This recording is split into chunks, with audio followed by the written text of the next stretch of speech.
All right, here we are, Monday morning, a new week, fresh start. I hope yesterday was great, your whole weekend. I hope it was awesome. Hope tomorrow's even better. We're going to talk about how to win today, and I think it's an important day to our conversation we're going to have here this morning. I'm going to start out this way. I found myself last week, it seemed like I was working really hard. I was running around, I was doing things, just getting in early, staying late, doing all that stuff. And then I got to the end of the week and kind of did a recount of the results. I didn't have much results. It seemed like I was going in circles. And it can get that way. It can get that way fairly often. You think you're busy, you are busy, but you're not busy doing the right stuff. Okay. And if you haven't found yourself in that position, it's because you haven't recognized it or you haven't been doing anything long enough. But we get busy and we tell ourselves stories and to justify our busyness. But here's the thing. If you're running around in circles and you run really fast, you're still running in circles, not getting anywhere. It doesn't matter. So when I find myself in this place, when I recognize that I'm in this place, and it often takes a while to recognize that you're there. I usually hit the pause button, sirens and lights start going, and it's the whole thing shuts down. And I do an autopsy. What in the frick are you doing, dude? What are we doing here? And inevitably, it comes down to you're doing, I'll call it busy work for lack of not really knowing what else to call it, but you're getting away from lead gen, previewing, and studying the market, and lead gen, and lead gen, and lead gen. And you're doing other things. And that's not cool.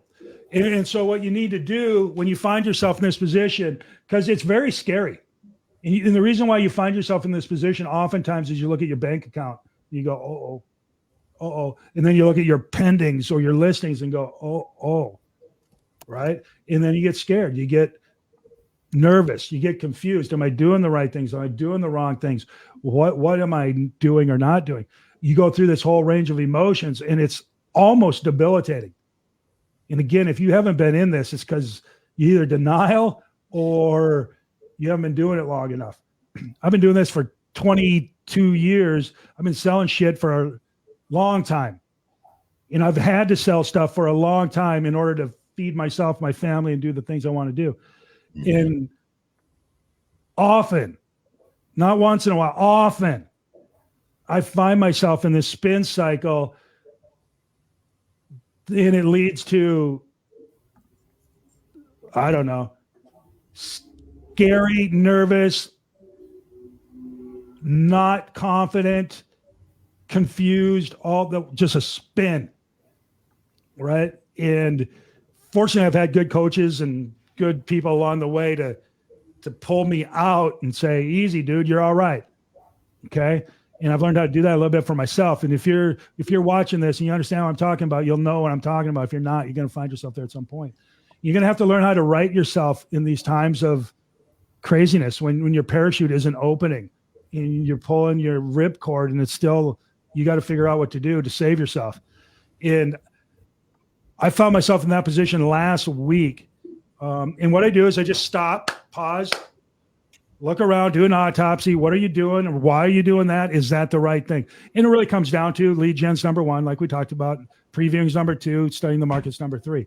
If you're not doing those first three and you're doing 5, 7, 10, 12, 14 on your list, you just need to stop.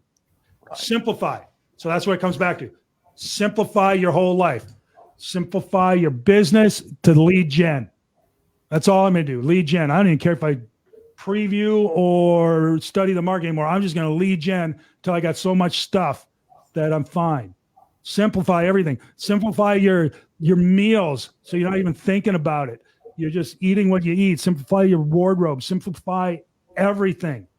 You want to get away from thinking and just 100% on doing. And when you start doing, you'll find yourself out, and you'll get listings, you'll get whatever, and you'll be out.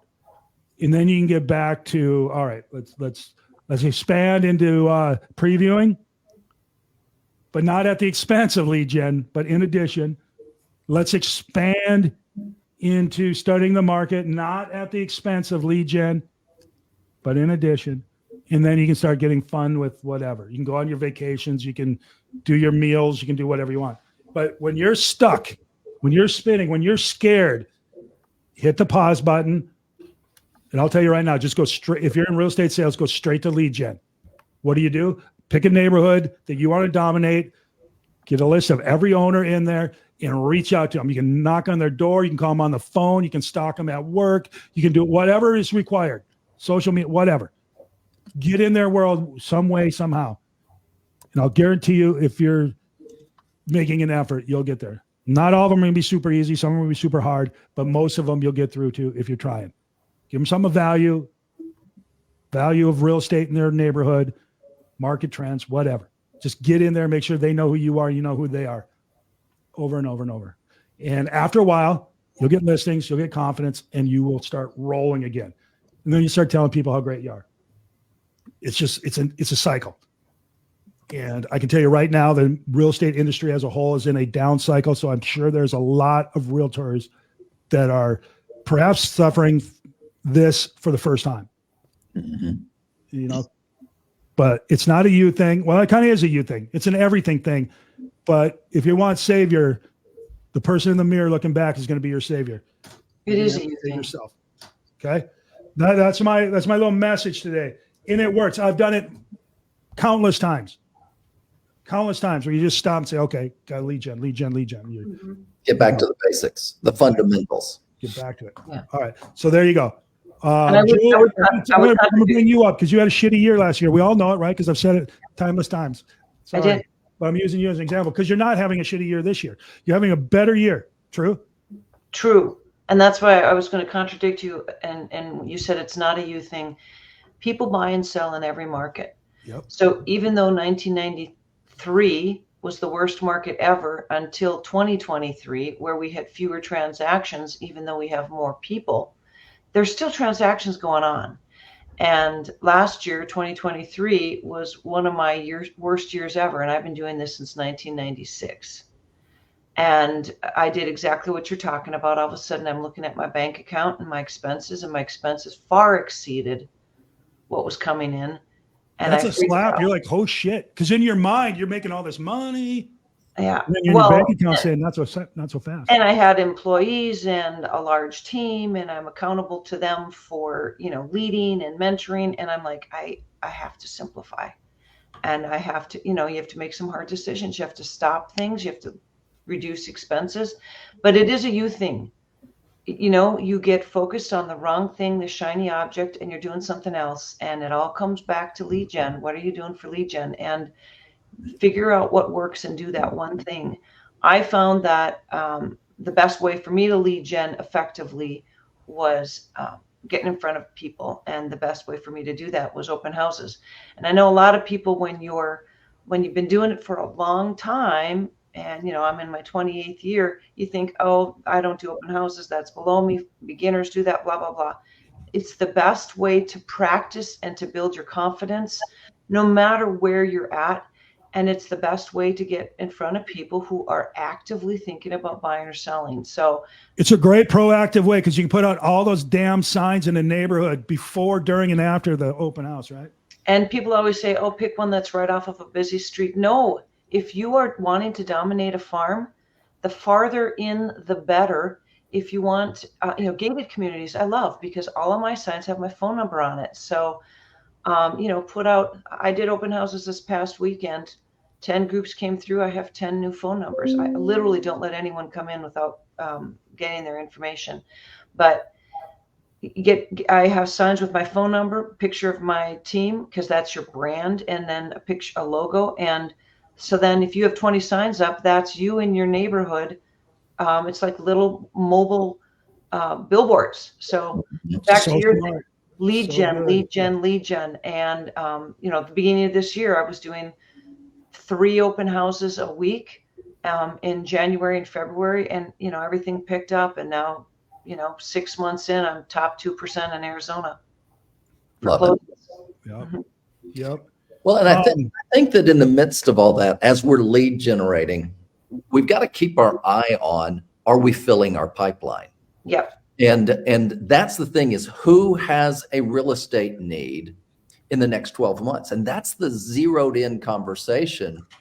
Now, yes, if they don't, we're going to stay in touch and the fortune's in the follow-up. But I think too many agents are focused on time instead of zeroed in on, hey, it may take more time. If you're lead generating but not filling your pipeline, well, then evidently you're either having the wrong conversation or you're not spending enough time in the conversation. So I would be tracking, and the agents that I coach, I say, look, you need a 10-to-1 for every closing. You want to add 10 people that you want to add 10 people that raise their hand that enter into your pipeline, because the timing is all different things. And so you want to close 12 deals, put 120 people in your pipeline. And that comes from the lead generation, but that focuses your conversation. Destiny, you ever wake up in the middle of the night wondering what the heck? Oh, yes. Sometimes I don't go to sleep because I'm wondering what the heck. And I think I had a week like you did last week where I had to look in the mirror and say, okay, this is a me problem. What do I need to eliminate? I'm reading The Compound Effect finally, and really learning that I need to eliminate a lot of bad habits that I have that are keeping me from going faster and harder in this business. Compound Effect is a great book. Great. It is. So here's the deal. You want more business, take more listings, right? Mm-hmm. Here's the thing. Gary was talking about, we had our mastermind call last week, and he said, yeah, if you want to make more money, take better listings, because average listings require a robust market to sell. Good listings will sell in any market. True. And how do you know if you have a good listing? Well, it's unique, it's singular, which I guess is the same thing, and it's good. And I find here, our properties that are selling are generally very nice, have a very unique location, or are incredibly cheap, all which makes them good listings. And I've got 53 listings right now that aren't selling, and I would label them all as active, or not active, average, right? So if you want to make money, take better listings, take great listings, and they'll sell. Now, here's the other thing I want to tell you. Take a lot of listings, because here's what's going to happen. Well, here, I'll tell you some more about what we talked about on that meeting. He says that the down cycles of most markets going back in time, and he showed the data and all that, is about 4 years. And we're 2 years into our 4-year cycle. So 25, he said, is going to be more sales, no doubt, but it's not going to be the savior. Look for 26 to see transactions start to jump. Okay. So the survive until 25 crowd, yes, but you're going to have to keep going. But things are going to change. And I went back and ran those numbers against our numbers here, and it is about a 4-year cycle of down, followed by about an 8-year cycle of up. By up, I don't mean necessarily in pricing. I'm talking about number of transactions. So let me interrupt you, John. Just because the transactions are down, I'm not even married. Come on. doesn't mean that you have to be down. And don't get into that mindset. And that's how I was last year. The whole team, exactly right. And and I was too, and I was going along with the crowd. You don't have to be down. There's still transactions. No, you don't have to be down, but you need to be aware, because when you're aware of those kind of numbers, this is studying the market trends and all that. When you're aware of these kind of numbers, you talk like somebody who knows what's going on, and people pick up on that. Here's my point is, though, in the fall, September, probably, we don't know for sure, but the likelihood is there's going to be a rate drop. They've been signaling there's going to be a federal funds drop. Not going to be huge, it's going to be some, but it's going to be psychologically huge. Yeah. So look for that. The markets are already moving. The theory is in the markets that I'm seeing is that Trump's going to be the next president, and the investors are moving their their money towards that. Builder stock is going up because the tax cuts are going to be extended if Trump stays in office, and that's good for the market. And the other thing is, I've been talking to a lot of people, is if Trump gets elected, he's going to do something to stimulate, and maybe perhaps even Biden, the housing industry to get it going again. There's a lot going on there. And then, so the builder stock is going up left and right because builders are expecting some sort of incentives as we go forward into the coming year. So all those things indicate housing is about to get some love. And if you have listings, you're going to win that battle. Yeah. Better listings are better. Some listings are good. Have great listings to keep you through the hard times.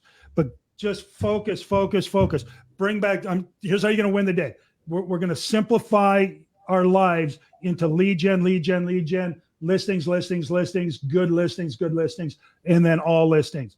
Because the market's going to turn, whether it's 6 months, 12 months, 18 months, at some point, the market's going to change. And if you have listings, you're going to win massively. And John, I think that to that point, great questions to be asking the people you're talking to is, when the market changes, are you going to be in the game? Find out what's the trigger for them to jump into the pool. That's going to be an important piece. You're talking about buyers and sellers? Yeah, as you're talking to them, don't just say, are you interested? No. All right. Well, what's gonna trigger for you? What's the triggering event? If the market shifts, if the rates drop, if this happens, are you in? You're just asking more questions to get more information that triggers. So if you're on the buy side, I'm waiting for rates to drop. Great. What rate does it have to drop to before you're in? Then you write it down, you make a note. When it gets so close to that rate, you call them up. Hey, the rates are about to get to this. Are you still a buyer? Easy. So it's in the follow-up at that point. Yeah. I'm a seller if prices get to this. Or I'm a seller if prices get high enough. Great. What is high enough? Million. Okay. So you put it in your notes. So what I hear you saying is, if we can get you $1 million, you're a seller. Yep. Okay, cool. It's in the notes. Now it's in the follow-up. We're at 950. You still at $1 million? Right. I'm waiting till my cap rate is X. I'm waiting for a higher cap rate. Great. What is the higher cap rate? Put in the notes. Then have access to your notes. Don't bury them in your notes and then lose them. Yeah. That's a different conversation for a different time. But that's right. Good point, Mark. That's absolutely right. Yeah, I'm going to tell you one other thing. Take away from Gary's conversation last week. It's market cycle. We just market cycle over and over. And we're in a down cycle right now, and they're going to cycle back up, and that's when you're going to make your money. And Gary talked about when he made most of his fortune started in 2006. And this stuck with me. Literally the worst year for buying real estate ever, the peak of the market. But he said he was sitting there. I'd lived through these.